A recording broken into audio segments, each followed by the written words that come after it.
Hey everybody, and welcome back to Paperbound Brawlers. This is the character reveals, and this is it. This is the last video of all the new characters. I tell you, I think I've saved the best for last. The Mastadon. He was, by far, no exaggeration here, the hardest one to do. He took the longest to render. I'm talking all the way from sketching him, yeah, even more so than the Scarab. The Scarab was very difficult, but sketching him, finding that pose, and then of course the recordings I did here of the inking and the value and the paint work, it was like somewhere between 6 to maybe 8 hours to do. He took the longest. He was just challenging all the way through, but man, I think he looks great. He really turned out wonderful in the end. Every time I look at him, you know, if I want to ever show a character from all the new redesigns, though I enjoy all of them and love him for various different reasons, this is my favorite.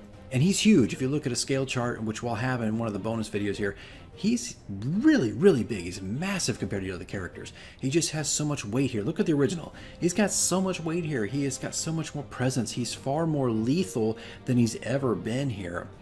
And you know, you can see here, look at all these details and the things that are, look, I'm not being braggadocious. I'm just saying, look at these differences here in between the characters of what's happened. He's just, you know, he's got so much more on him. His weapons, the little things like, you know, his earring, his mane has been enhanced. All these little things, I mean, from the top down, I want to say he's gone through the biggest changes. He's just so much more aggressive here. But you know, like I said, he was challenging. Like his face, his pose, sometimes I couldn't get his trunk correct. It was difficult to figure out, okay, where am I going to put his hands? What's he going to use? And obviously we have the mace. And then I had to think about, I kind of put a little more thought into just where does all this stuff come from? Because he's in the book Journey to the Center of the Earth, and so where does all this stuff come from? Well, like his spears right there, right? Well, those come from petrified trees that you could find, of course, in the book, but in the center of the Earth. So that's how he got his spears. And of course, you know, he's around rocks all the time, so it's pretty easy to come up with a hammer.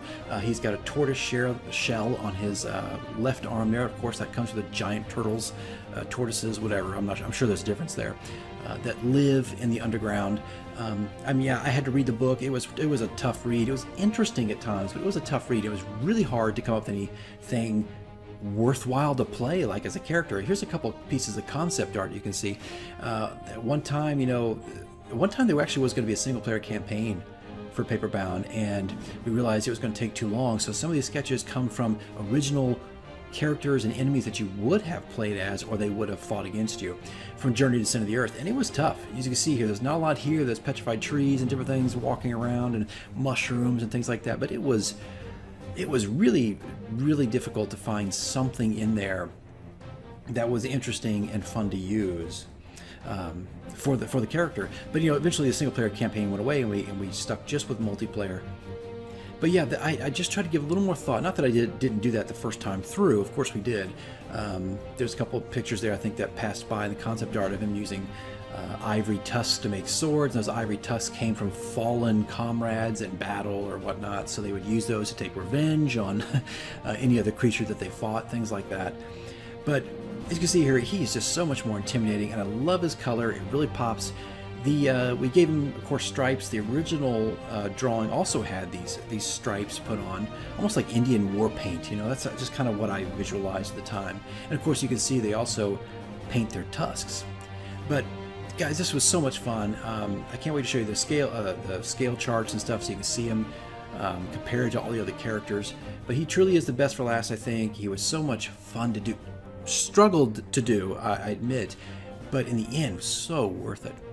But this is it. This is the last few videos. This is the last video of all the characters. Everything has been revealed. After this, we're going to have a few more bonus videos of 2 or 3 more poses, and I'm going to show you a little bit about how we redid the menu, just kind of a quick time lapse of all the new, just little menu icons and things. And that'll be, I think that's about it for Paperbound. We'll see. We'll see if there's any more to produce. Here I am, obviously changing all the colors. It's kind of weird to say a pink elephant. It's like in Dumbo or something. I think okay, there it is. That's the final reveal. But guys, that's it. Thank you for sticking with all the videos. We do appreciate it. We hope you go out and enjoy Paperbound Brawlers. It was fun to make, challenging but fun. All right, guys, we'll see you in the next video.